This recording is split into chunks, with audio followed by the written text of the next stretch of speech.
So I took my first foray into the smart home world a few months ago, maybe even a year ago at this point. All my time is running together. I don't know what's happening anymore, but I took my first foray with a Belkin Wemo wall switch thing, which I wanted to use to control these Christmas lights so I wouldn't have to unplug and replug them in, reaching behind a dresser.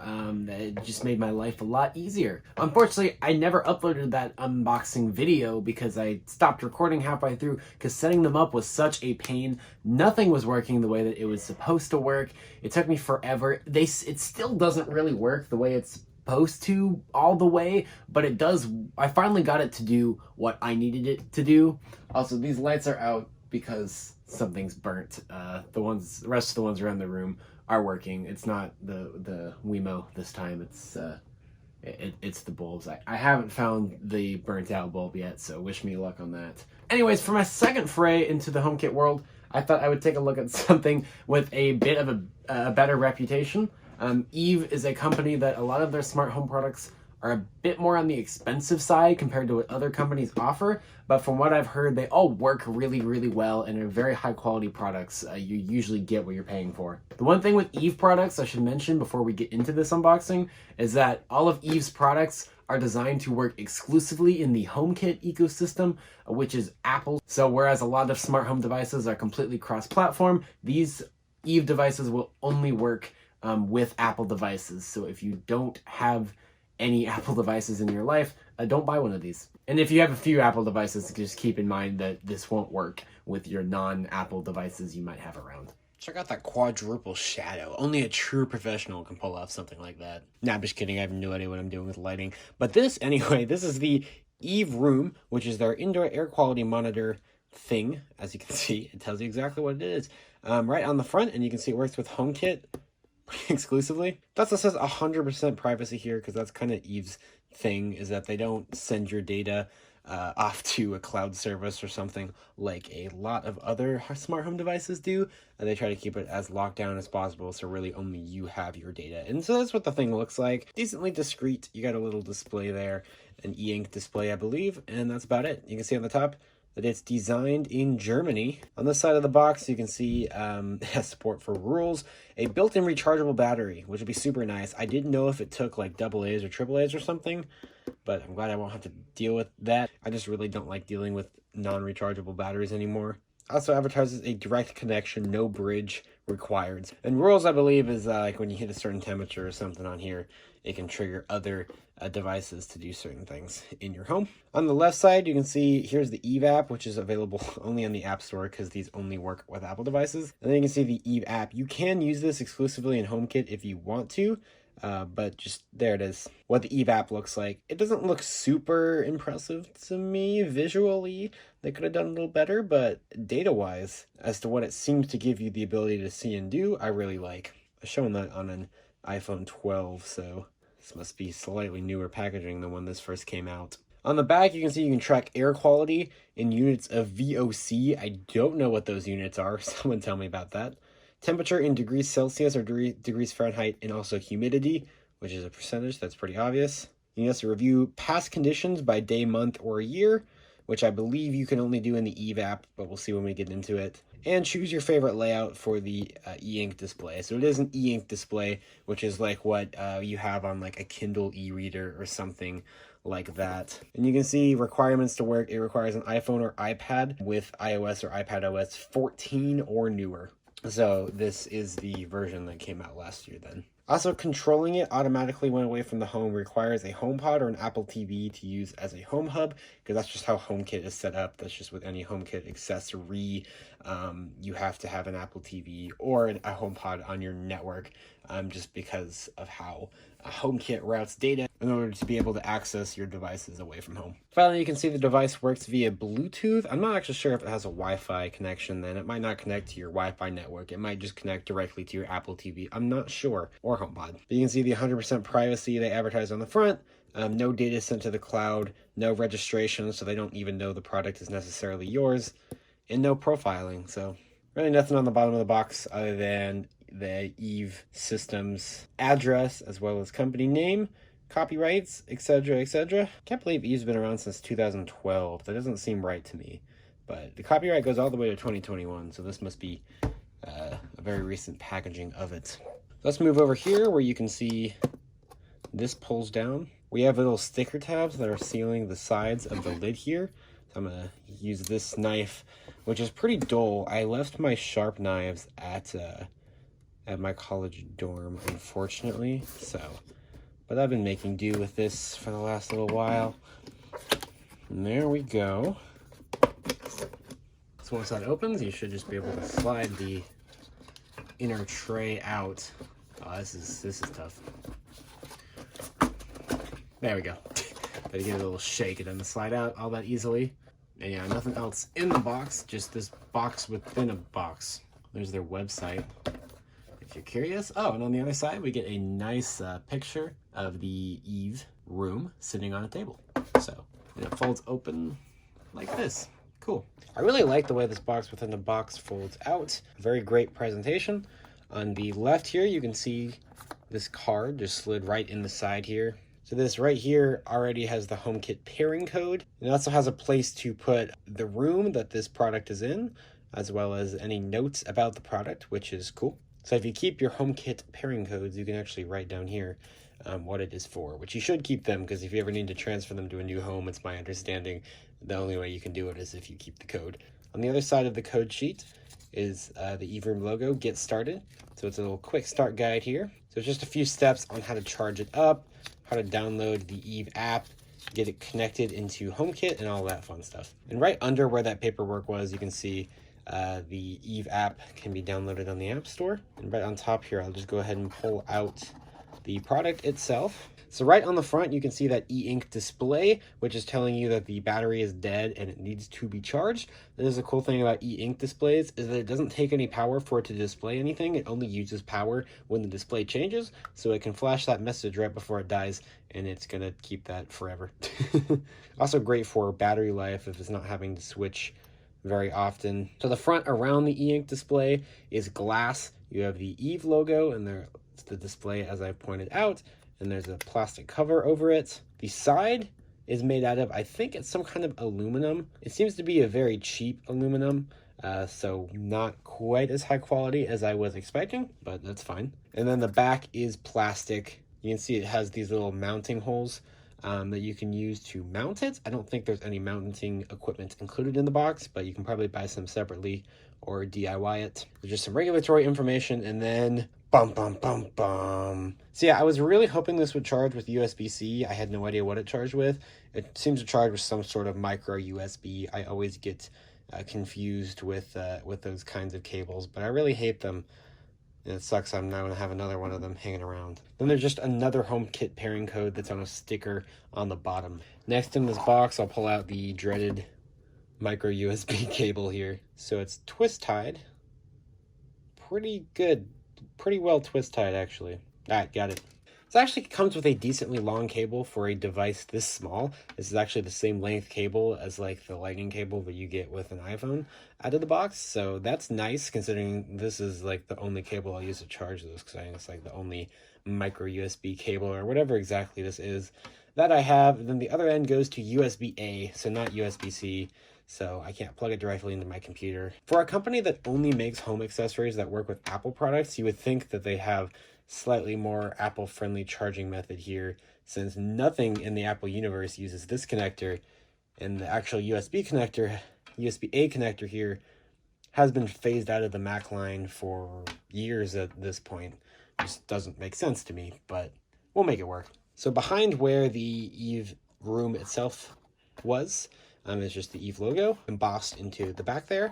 And under here we have some more paperwork, so let's pull that out. The first pamphlet here is, as you can see in the English, important safety instructions, and flip forward to the English section here. So the pamphlet has a lot of different languages, but in each language it's just one page here. So it has general instructions for safely operating the device, and then goes into a little more detail on how to use the AC adapter, battery power, maintenance and cleaning, disposal. So good information to have here. The next thing here is the something amiss, happily connected. That's a little feedback card. We're committed to keeping you and your home connected. If you experience otherwise, we won't rest till you're satisfied. So that's how you contact them if you have any kind of issue. And then on the back of this card, you also have information for how to connect with them with other ways if you don't have a problem, like writing a review, telling your friends, and their social media handles. So I'm just going to go through the Get Started Quick Start Guide here. So you can see the first page, first thing, to activate Eve Room, connect to a standard USB power supply. It needs to be 5 volts and at least 500 milliamps. And so it says it can be your iPhone's power adapter. For example, I do have this old 5-watt iPhone power brick that anyone that's bought an iPhone pre-iPhone 11 has definitely seen before, but I don't really use it for anything else anymore. So, well, I guess it really wouldn't matter if I did or not, because you don't have to charge this very often. So as you can see, it actually has a diagram there showing the dead battery screen that we already see on it and how to plug it into the back. So I appreciate the detailed diagrams as well as the clear instructions already, and we're just on the first page. So I have the cable here. I'm going to go ahead and attach into the back this stupid non-reversible cable. Connect that there. And it takes a second, but then it kind of refreshes and it comes on the screen so we can see it's receiving power now. I'm going to go ahead and remove this from the glass screen there, and it actually might be some sort of plastic. I don't think it is exactly glass, but it's a pretty thick cover on there. Also, the sides kind of feel like plastic, but just because of the temperature differences, I do think it is aluminum, just not very high quality. So then we'll flip to the next page, which is, information. When battery levels are low and during charging, Eve Room will stop measuring air quality. It takes approximately 2 hours to fully charge Eve Room. So I don't think it matters that I'm only connecting it to a 5-watt power adapter, because I don't think it's going to be accepting very much power anyway. So about 2 hours to charge. You can see on the screen, we actually have a battery indicator that says it's at 54%, but I think it was just set to not activate until it's connected to power because it did have juice in it. So there you can see in this diagram, that's what the actual dead battery indicator will look like. What we had was just you connect it to power to activate it for the first time. So we're going to step 2, which is download the Eve app from the App Store. So you can see Eve for HomeKit is the app that we're going to be installing here. So we'll click Get. All right, it just confirmed, so it's starting the install. I'm being a rebel here and doing it on an iPad instead of a phone, like it shows. It's only an 80.5 megabyte file, so you can see it installed very, very quickly there, almost instantaneously. It shouldn't take up much space on your device, even if you have an older device. So it wants to access your home data. Of course, we're going to have to let it, so we'll click OK. Oh, and you can see in the Eve app, we already have that Wemo device in here that it pulled from HomeKit, which is cool. Okay, let's see what we got to do next. So after Eve, step 3, open the app, tap Add Accessory, and it'll guide us through the setup process. I think it's cool. These pictures are colorized. You can especially see that here, which is weird because the first few diagrams are not colorized, but whatever. It also says on the other side, if you've already set up another accessory, go to Settings to add Eve Room to your home. I don't actually really know what it means by that. I don't know if it means another Eve device or any device at all, but since I'm not seeing the button, I'm going to go to Settings. My screen does look different. The directions here are shown for an iPhone, so I'd recommend using an iPhone because that's what it's guiding you through. The interface on the iPad looks a little different, but I'm assuming this is the settings right here that I'm going to click, and then you can see Add an Accessory is right here under the list of existing accessories, which is only that Wemo outlet. So we'll click Add Accessory, and now we got to scan the HomeKit code. So the HomeKit code is present on the bottom of the Eve Room here, but it's also present on the back of the instruction manual here. So we'll just do that. That'll be easier than trying to drag that over here. I was confused for a second. I realized it's because I have a case on my iPad. All right, so it just scanned, and we see that it's a sensor, and so we're going to click Add to Home, and it's connecting to the sensor, so we got to make sure it stays connected to power nearby, which it indeed is connected to power and literally right there. So, all right, so sensor location here, it is going to be in a bedroom, but it also suggests living room, dining room, kitchen, entrance, garage, bathroom. There's a lot of different types of rooms you can put in here. But so now we can name our sensor. So the default name for this sensor in the box is Eve Room 1885. Sounds great, but I'm going to change it. Just do bedroom air. Then we'll click continue. Okay, so this screen says use the name provided or enter a custom name for each item. So we have Eve Room 2, and Eve Room 3. I'm confused. Oh, I think I see what's going on. So since the sensor is a temperature, humidity, and air quality sensor in one, I'm assuming that's what those three logos are. And then we have to give them different names because in the actual Home app and in HomeKit, it'll register as three different sensory inputs, even though it's one device. That is my assumption. So this first one, I'm just going to type in bedroom temperature. I'm assuming this is humidity, so I'm going to type in bedroom humidity. I'm going to assume this last one is the bedroom air quality. Okay, so now we'll click continue again, and the sensor has been added to my room in HomeKit. So boom, that was a little HomeKit pop-up. And now we're on to the Eve stuff. So we've added Eve Room 1A85. We're all done. So you can see we've placed it in the bedroom, and those three names I gave to those three things. And my guesses were correct: air quality, temperature, and humidity sensor. So here are some hints for using the product.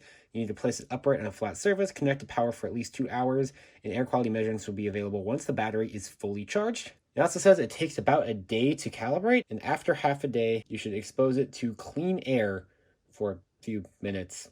I don't know what they mean by that, but okay. That's all that's on this screen. Oh, I accidentally swiped it away, but cool. So now that it's set up, let's see what else is in our instruction pamphlet here. So the next thing, it says you can access Eve Room using the Eve app, Home app, and Siri. So it'll show up in all three places. So here's a list of things you can do in the Eve app. You can view air quality, temperature, and humidity, review past conditions, set rules, and install firmware updates. In the Home app, you can only view those things and configure guest access, and then you can ask Siri for those things. So that's cool that it actually gives you what you can do in the Eve app versus in the Apple Home app and with Siri. And here's just letting you know if you want to access this information while you're outside of your home, you need any Apple TV capable of running TV OS or a HomePod, just because of how HomeKit works. And here's an extra privacy statement that I'm not going to read. Then you can see there are arrows on either side of the screen that are touch capacitive, and you can use those to cycle through the different options that can be displayed on the screen. And here's just some information about air quality. Then legal information. You think I'm going to read legal information? Heck no. And here's how to reset the device. So it's nice that they included this in here, because I know for my Wemo, it was a pain to try to figure out how to reset it. I had to go look on Belkin's website, and it was very hidden. So here it says right here, all you have to do is simultaneously touch both the capacitive controls until the reset icon appears on the display, then press the reset button on the back of the Eve Room within 30 seconds. So it's hard enough that you're not going to do it accidentally, but it doesn't sound terribly difficult. So looking at the actual Eve app here, because I've never used it before, on the left side, we can see a list of all of our rooms, which it pulls that data from your actual Apple HomeKit. And here you can actually control other devices with the Eve app other than just Eve devices. And when I click that, I can see right next to me those lights actually turning on and off. So they don't want to turn back off. Okay, there we go. And I don't know why it's so hesitant to turn back off, but it is working. It is connected. And then here we have our Eve Room, which we can click on. And air quality, it doesn't have data yet because it's going to take about a day to calibrate. And you can see the temperature and humidity. And then here's your automation controls. You can click on this to add automations in, which is cool. If we click up here, I'm assuming this will take us to the settings for the device. So it's in Fahrenheit. Then I assume if there's a firmware update, this will be where you get to that stuff. So here's what's interesting. In the Eve app, it claims to be at 98% battery. But if I pick up the actual device here, it says it's at 62% battery. Not sure what's up with that. Anyways, moving on, at the top of the Eve app, you can see at a glance, which is very similar to like the tile-based setup you have in Apple's Home app, which is what this is pulling from. And then you have automations, which I've heard that the Eve app automations are better than what comes in the Home app and HomeKit by itself. So I'll check that out later. Here's so you can open and close the side panel. And there's the settings we've already looked at. And it looks like there is a lot of settings. There's the general settings for your home, such as the home hub, icon, name, etc., etc. You can see our accessories and control those individually. So I'm assuming, yes, it's the same settings from before. What's going to happen if I click on the Wemo? Does it still know what this is? Yeah, it succeeded in identifying it. I don't really know what that means. Oh, okay, so it knows it's a Belkin socket. So, okay. That's more than the Belkin Wemo app did. The Wemo app couldn't even connect to it for whatever reason. Still can't. I tried it again just now. It doesn't work. The Eve app does, though, for some reason. So we can set up guest access, groups, And then Thread Network, which is cool. For those of you who don't know what Thread is basically a protocol made specifically for smart home devices. It allows them to network together with each other, kind of daisy chain data off of each other, which allows you to place HomeKit items, you know, outside of your Wi-Fi range and still be able to connect to them as long as you have a good enough spiderweb network thing. I did a horrible job at describing that, but it's fine. Then at the bottom, we have news, support, and then buy accessories, which is a funny button to have under settings. Oh, under appearance here, we can actually change the app icon for the homepage to a dark logo. I didn't know that that was a thing. Yeah, so as you can see, it actually changed down there. If I go and click white again, it'll go back to white. I like the dark one better, so I'm going to leave it on dark. But that's cool to me. I don't think I've ever seen an app icon that's able to be changed like that on the dime. I thought that that could only be changed through an app update, but obviously I'm wrong. So let's look at this thing itself. So on this screen here, you can see in the top left, it's at 68.5 degrees Fahrenheit in this room, and also 63% humidity on the right side. Okay, so that's what it was. I get it now. I thought it was 63% battery. No, it's 63% humidity. Okay, I get it now. And then I assume this is the air quality in 5 stars.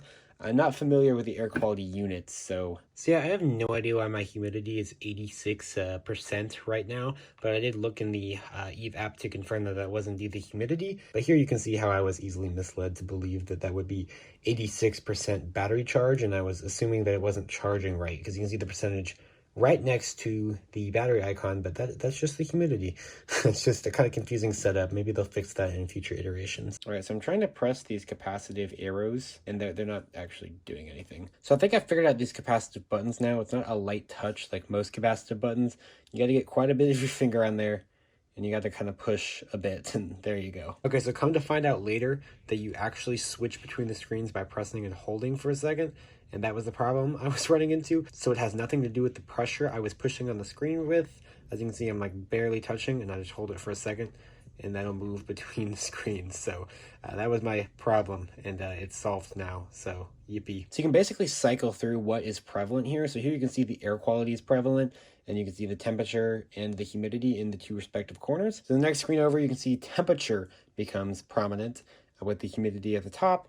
What's interesting to me is that the air quality remains at the bottom. You just lose the leaf. I kind of like the leaf though. It's a cool aesthetical thing. So now we have the air quality prevalent and the temperature at the top. And then this one, oh, this is kind of nice. They're all about equivalent. So there's the humidity, temperature, and air quality there. So I like having the leaf. So I'm going to do that for now. Opening up the actual Apple Home app now, you can see where Eve Room shows up in your particular room.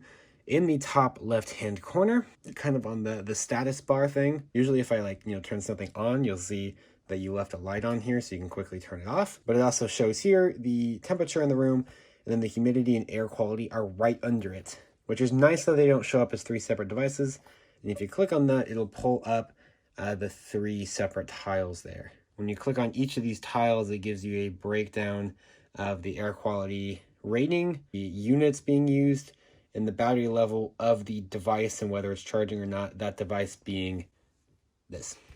You can see the app that device goes with, as well as its firmware, etc., etc. And it actually shows pretty much the same thing for all 3 of these tiles, because HomeKit's treating them as 3 different input devices when they are the same device. Then yeah, that's basically it there. If we go over to automation here, then you can see we can actually do automations based on air quality or temperature, humidity, anything. So click when a sensor detects something, and we can choose air quality, humidity, or temperature from this list here. So we choose temperature, for instance. Then we can say when the temperature drops below, I don't know, 70 degrees, turn on the Christmas lights. We can create that automation with that sensor, which is cool. So anyways, that is the unboxing and initial setup of the Eve Room indoor air quality monitor. If you want one of these, it's about $99 US, so about $100, which I thought was very expensive. But apparently for HomeKit internet connected air quality monitors, that's about an average price. And this one does seem to be very high quality. It does appear so far in my initial impressions and first few days with it that you are paying for quality. It's built nicely. It has a nice screen on it, and the setup process went so much more smoothly than my first HomeKit product, and it seems to be connecting and everything just so much more consistently than other HomeKit products I've seen. In fact, I haven't run into any connectivity issues with this yet, so only time will tell, but so far the quality seems to be pretty great. So anyways, if any of you guys have the Eve Room, let me know what you think about it, and kind of what your favorite HomeKit devices are. Would be cool. All right, so my dog here now, he thinks it's playtime or something, so we're gonna go play fetch or something. Bye-bye.